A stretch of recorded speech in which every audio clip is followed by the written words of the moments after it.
What are some disadvantages of being a man? Too much at the wrong places, too little on the right ones. Why does hair grow on the ass? Why? Why not somewhere else?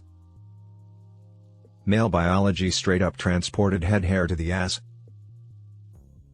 I'm fine with ass hair, but why is there hair on my dick? I get it on my shaft. Like, come on, dude, I have to shave my dick also? Brilliant option 526 middle dot. Being considered a creeper by society while just trying to raise my little girl. Single dad of a daughter. And a really large guy, hanging around playgrounds while she plays is a fun experience. Or Chuck E. Cheese. The non-existent invitations to playgroups. Oh, and let's not forget the school calling the non-custodial, doesn't care to see her daughter more than, every couple of months mother first about anything. Oh, and let's not forget the school calling the non-custodial, doesn't care to see her daughter more than every couple of months mother first about anything. Oh man, picking up my daughter from school always results in the school calling my wife. Or even calling up there to tell them let her know to walk home, they called my wife. One time they even called the teenage niece. But not one time have they called me.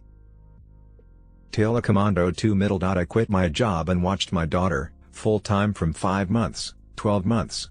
There are no daddy and me groups, and you cannot attend most mommy and me groups as a man.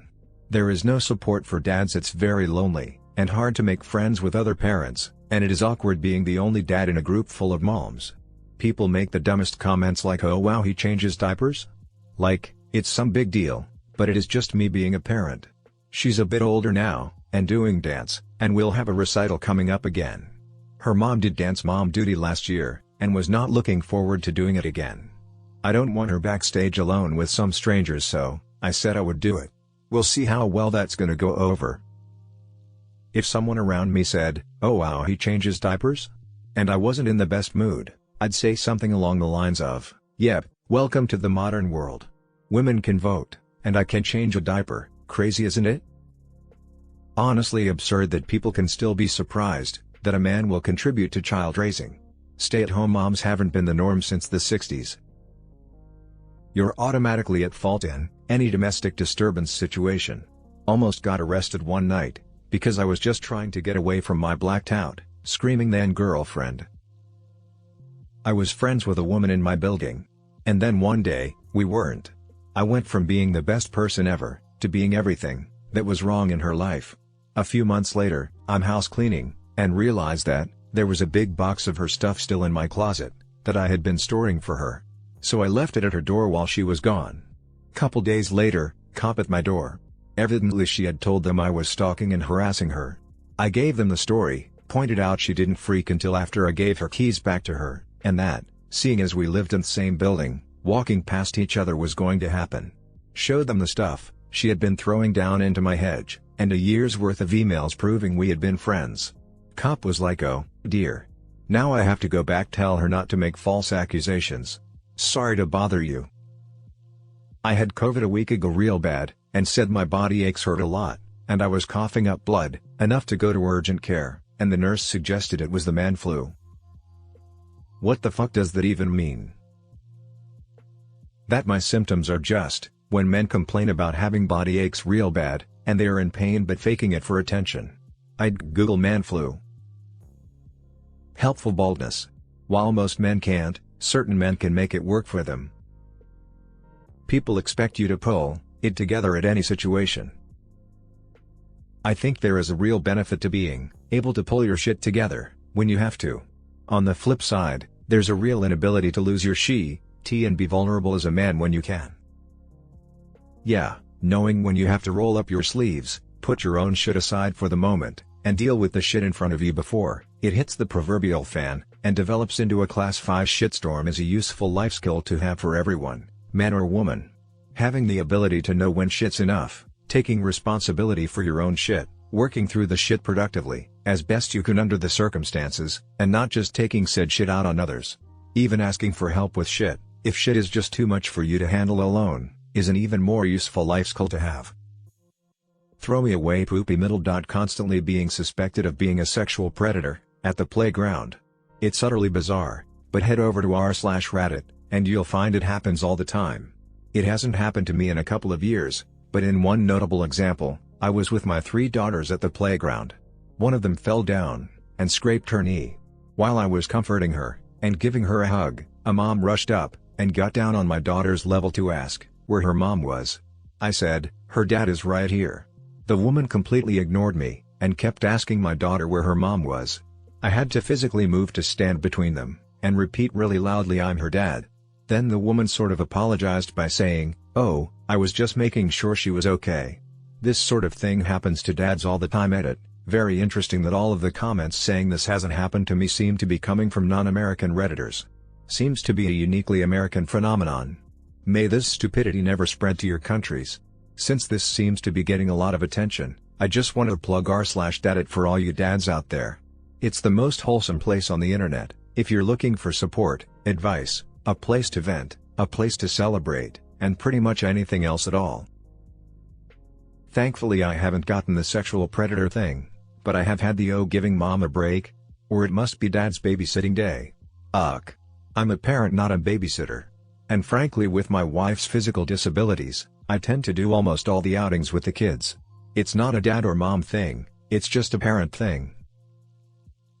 Best response I've seen is "say she's dead." It makes them feel bad for asking, which they should edit to clear up confusion. Either the kids are not in earshot, young enough to not understand what you're saying, or maybe it's a conversation you've had with them, so they know you're not being serious when you tell that to strangers. Maybe they get bonus points if they pretend to start crying when you say that. I miss my kids being little. I do not miss this part of my kids being little. Also, moms or parks are fucking nosy as shit.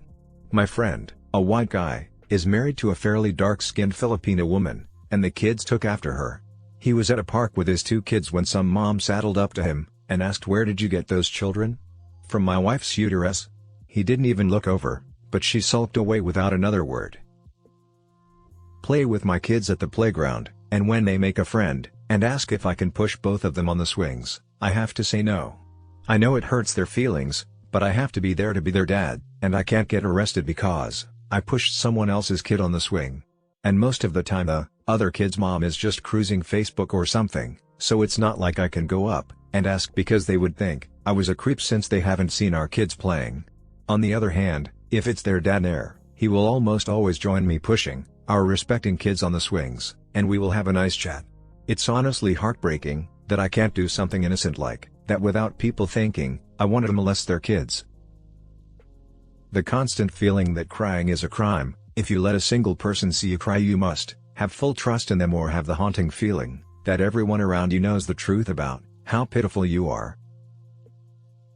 I was dating a girl, and one time I was listening to a song that reminded me of my mom, and I just started bawling. She laughed at me. "Bye, you heartless bitch. Also, your ass stinks." Lack of physical touch when single. The last proper hug I received was around 6 years ago, I think. That's a thing I will miss when I move out from my parents. I really liked getting hugs from my mom when I'm miserable. As in 17 years. Guy, I try to hug my friends every so often. BCS, I know most of them don't have for a physical affection, and want them to feel appreciated.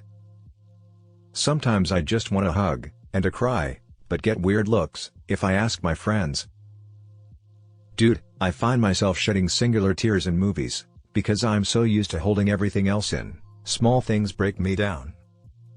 There's certain songs that do it for me.